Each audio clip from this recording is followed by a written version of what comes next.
Hello, everybody. This is the Chocolate News Podcast. I'm your co-host, John Alexander Reese. And I'm your co-host, Andrea Carter. And if you did not know, the Cincinnati Herald has been around since 1955 and is the leading African American owned newspaper in the greater Cincinnati area and Northern Kentucky area.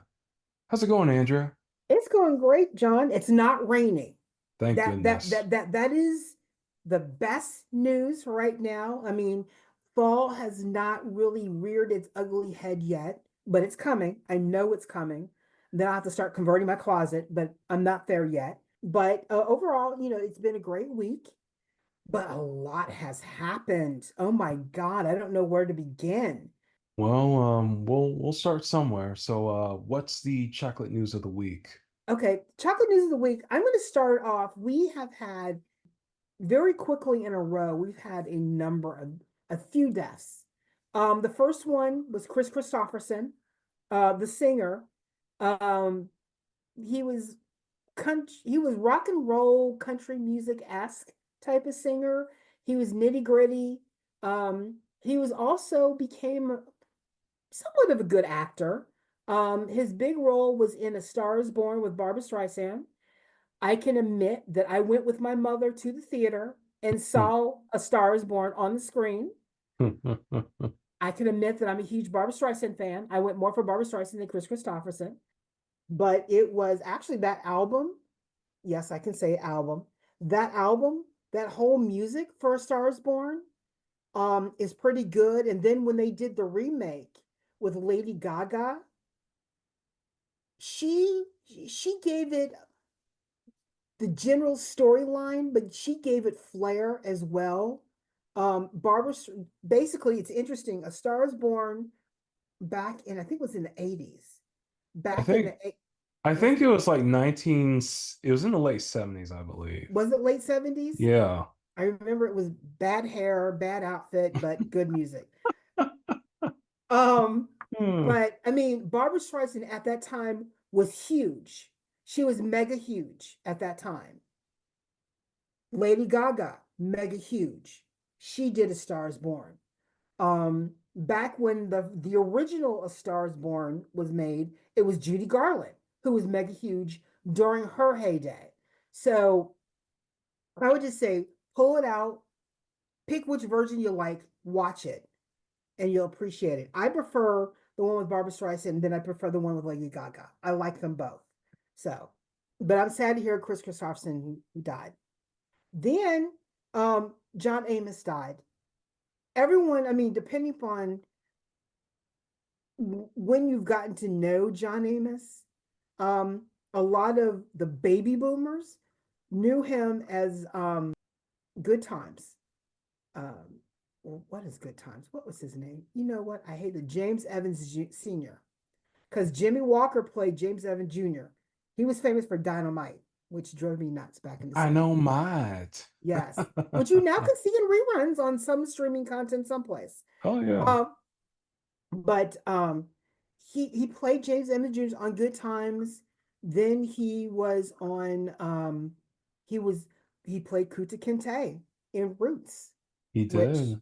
yes, but I should say the older Kuta Kinte, not the younger one, because that That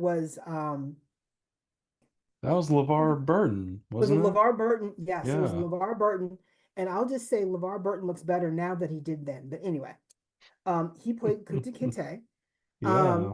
And he got and and he got Emmy nomination for Roots too. yes, he did. Yeah. And he was John Amos, he was really good. What No matter what he was in, he was a very good actor.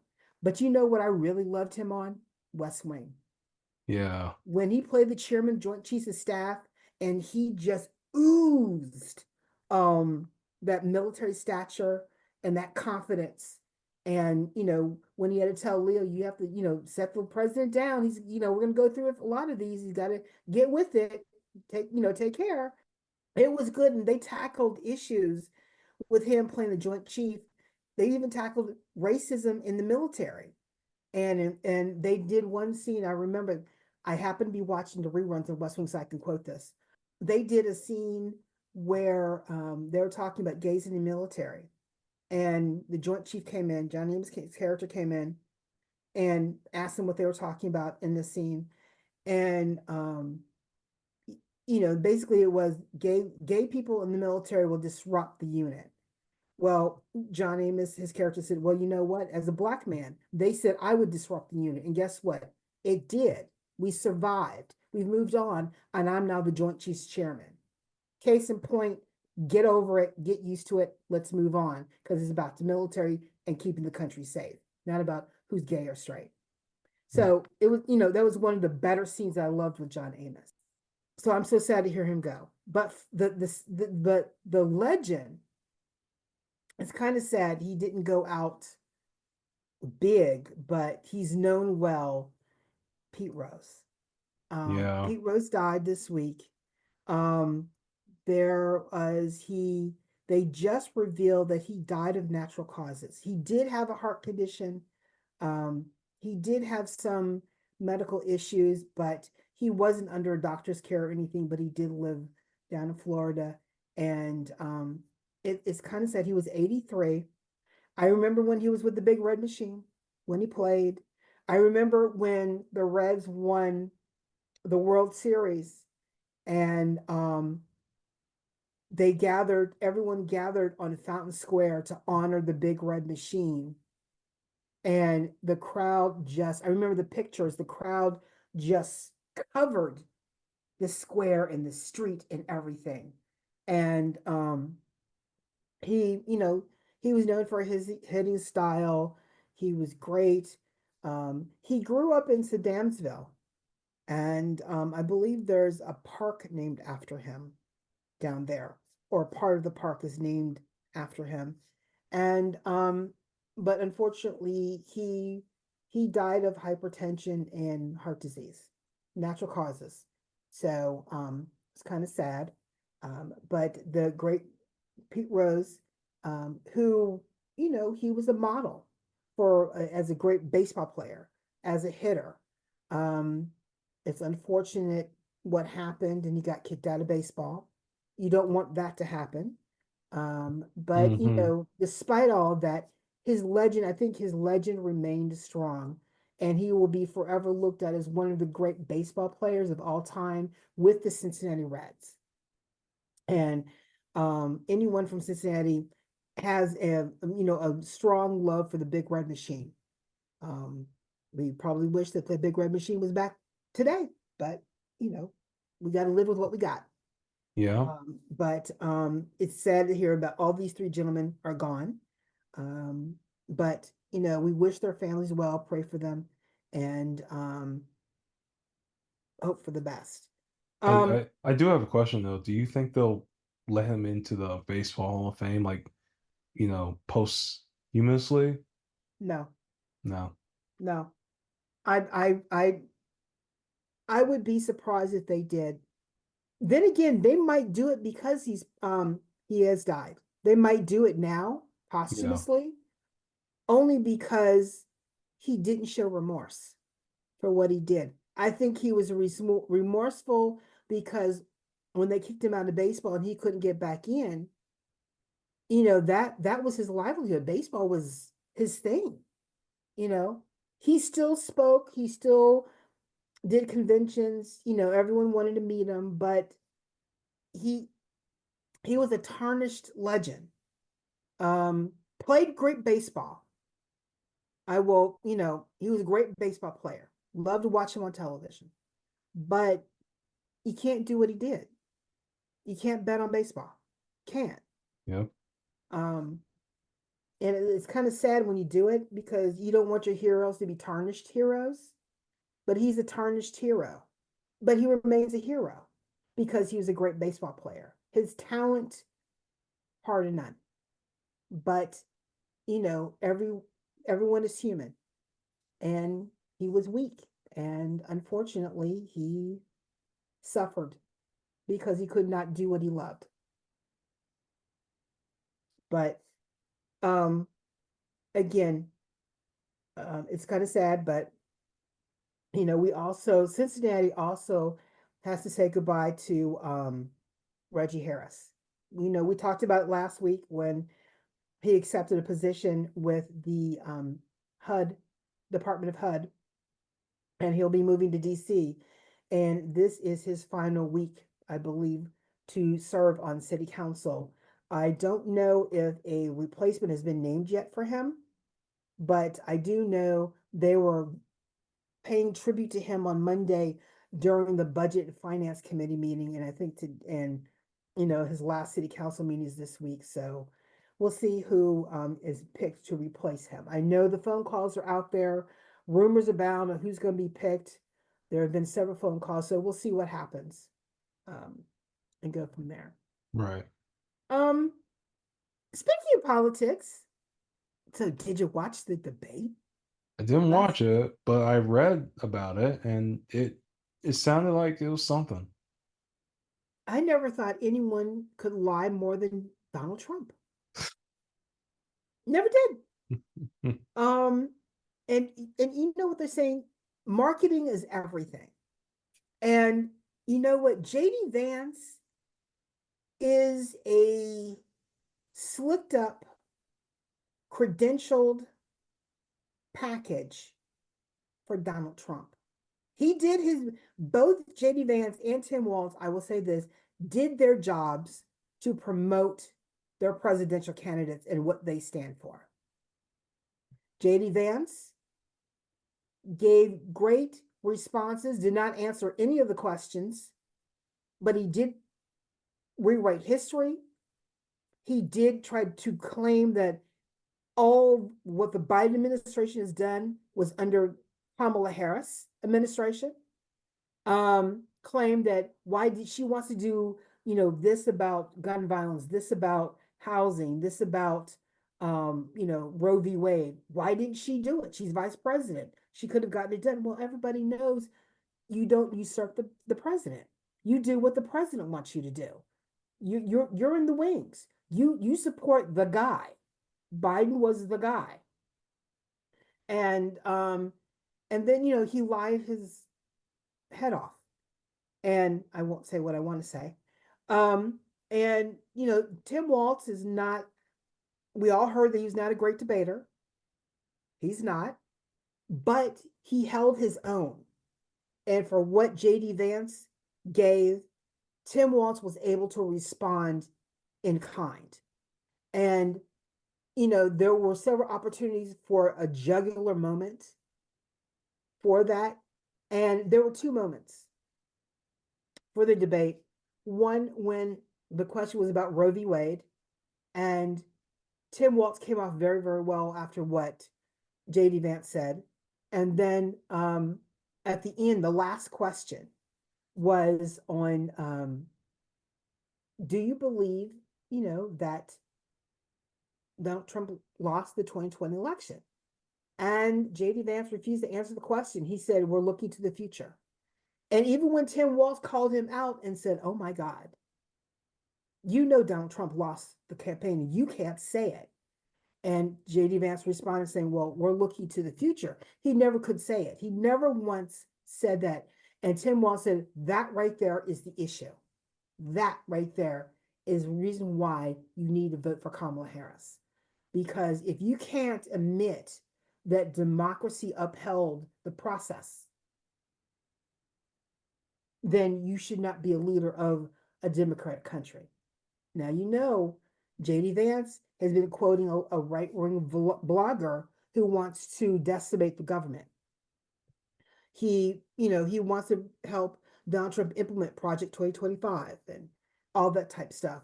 So, basically the debate was the slick used car salesman versus the good old boy coach, football coach. And Tim Walz, well, no, I'll take that back. I always put it like this. As one political pundit said last night, it was a 9-round bout fight. JD Vance got good hits in 8 rounds. But the knockout round was the 9th round when he couldn't respond to the 2020 question. And that's when Tim Walz won. And Tim Walz is that guy. He is that what do people call when you say when you watch The Quiet Ones? Um, Um, I'm not sure. it basically he's one of those. He's passive aggressive. That's what it is. Gotcha. JD Vance was very aggressive in his answers. He was very aggressive in what he was projecting. He was very aggressive in giving an outline, blah, blah, blah. Tim Walz, he was aggressive in his own way, but he had that quiet, he offered quiet stability. He offered intelligence. He offered that good, that uncle that wise old uncle who says it all. That was Tim Walz. And then but but you also want a leader, but you want a defender of democracy. And when JD Vance did not defend democracy, that's when you saw the tiger come out in Tim Walz.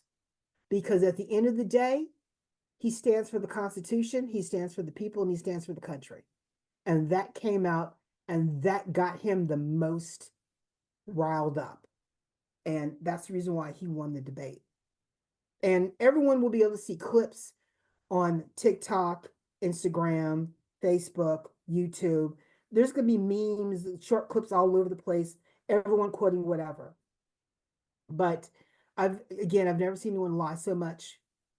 And now the race is down to, the used car salesman and the, actually, I take that back. DT is the con artist. Oh no, you know what it is? The presidential race is the con artist with the used car salesman versus the badass and the coach. Gotcha. It took me a minute. It took me a Yeah. minute to get there, but I like No, that. that's good. Thank you. I mean, I could quote. I mean, they talked about so much that we're interested in, and I could go through all the points and highlights, but everyone's been doing that all day. I just want to talk about my gut reaction. And at the end of the day, if anyone watches it, if you know your basic civics, JD Vance lied about who was in charge, whose policies are in place, blah, blah, blah, and go from there. So let's move on. Let's move on to something a little juicier. Okay. P. Diddy. Ooh, Ooh, ooh, I don't know. Could we say juicy of P. Diddy? Is that bad? That's bad, isn't it? I'll Anyway. allow It it. is. um, okay. Um, he's still in jail. He has Yeah, not gotten out yet. good. But now there have been either they're being filed or they're about to be filed 120 individuals are about to file civil lawsuits against P. Diddy, men and women, claiming they have been victims of sexual abuse, um, and of his, well, actually, victims of by Combs and other individuals based on what he has done. And um, some of the allegations, um, well, they center around violent sexual assault or rape, sexual abuse, facilitating sex with controlled substance, false imprisonment, compelling prostitution, sexual misconduct, dissemination of video recordings, and sexual abuse of minors. And I believe, did you tell me this? The youngest one is 9? Yep, Ah, I know. Minors. I'm just minors. like, oh my God.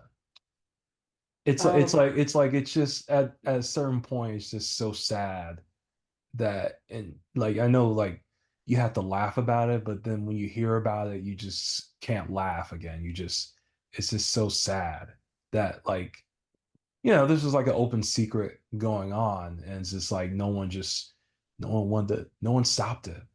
well, it's like Harvey Weinstein, Yeah, Epstein, yeah, also He's in jail now.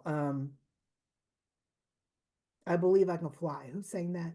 Oh, R. Kelly. R. Kelly. Yeah. See, I love that song. I do not play that song anymore. Um, I, I, s- I admit I have to play Ignition remix at the wedding. I'm sorry. well, no, no, no. I mean, you know what? It's kind of sad. P. Diddy and R. Kelly are great musical talents. Yeah. There's nothing knocking their music. Yeah. It's their humanity Yeah. that makes them just infuriate you. Yeah. And I think that's what infuriates me is their humanity. Harvey Weinstein as well. His humanity took advantage of people. It's kind of sad because for P. Diddy, the incidents that are being quoted in these lawsuits occurred in Los Angeles, New York, and Miami during parties and at times music industry related auditions, which I'm Mm, not surprised at. I am yeah. not surprised. Um, because you always hear about the auditioning couch, Casting couch. the Yeah. casting couch quotes. So I'm not surprised, but you know, it's kind of it's just piling on. But you know what? I feel sorry for his kids. Yeah, me too. I feel sorry for especially his young daughters. Oh yeah. I feel sorry for them. I really do. But um, also what happened, we didn't get a chance to talk about this um, when it occurred. Um, Hurricane Helene. Yeah. Actually, it was when we last recorded, it was we knew it was coming. We knew Right. something was brewing. And in fact, Cincinnati felt the remnants of it when it rained all weekend last weekend. A number of events rained out because of it, um, Yeah. which have been rescheduled for this weekend coming up.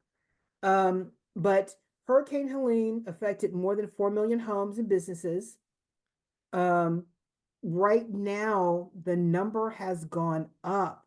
Um, over 166 people have died due to Hurricane Helene. Many people are still missing. 1 million people remain without power. Um, and rescue and recovery efforts are continuing. FEMA has been on the ground. Actually, the Biden administration, in preparation for this storm, knowing how much harder it was going to hit, FEMA was on the ground in several areas either 1 or 2 days before the storm hit in preparation for to assess the damage. And Brian Kemp has been great speaking with President Biden. So has the governor of North Carolina. Both of them have said Biden administration has, whatever they needed. Biden has said, whatever you need, we'll give it to you. And actually, Biden today um, actually went to one of the hardest hit areas to be on the ground to see what was going on. And he went to Buncombe. I hope I'm pronouncing this right. Buncombe County, which is home to Asheville, North Carolina. That sounds right. Okay, and they that was one of the hardest hit areas. I know one area had a road washout. Those are I think part fun. of the highway or something on the hill washed out. Um, so it's gonna be, everyone's gonna have to be careful there.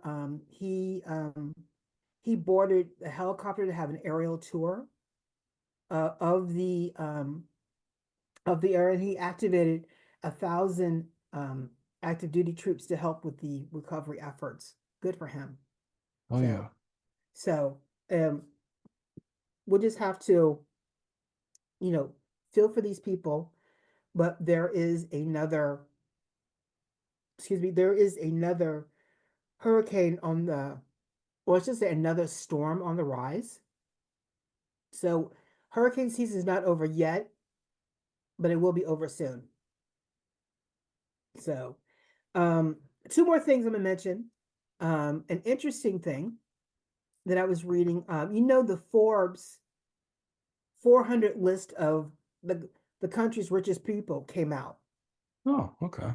And basically to be featured on this list, the individuals have to have earned at least $3.3 billion, Okay.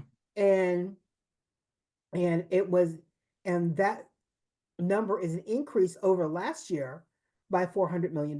So the rich just kept getting richer last year. Sounds right. Um, and in total, the net worth of all the 400 together is $5.4 trillion. Amazing. But I want to talk about number 84 on the list. Number 84, I wonder where Oprah's on this list. Is She she has a to be, billionaire? I believe she is, but maybe she's just not, I don't know. She might be lower. She might be lower though. Yeah. David Stewart is to be the richest black man in America with an estimated worth of $11.4 billion. Oh boy. Yes. And I've never heard of this guy before. But David Stewart um, owns Worldwide Technology, which is an IT management company. He's the founder and chairman. And it was founded in 1990.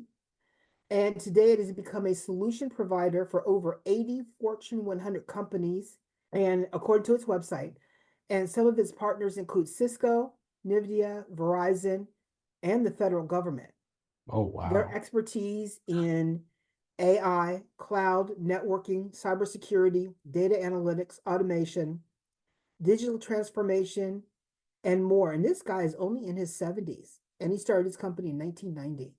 1990? That's Yes, unreal. and it earns annually $20 billion and $6 billion internationally. Black man in America. That's amazing. Isn't it amazing? Yeah. So I just wanted to, me, I like to find unusual stories or something to stick out.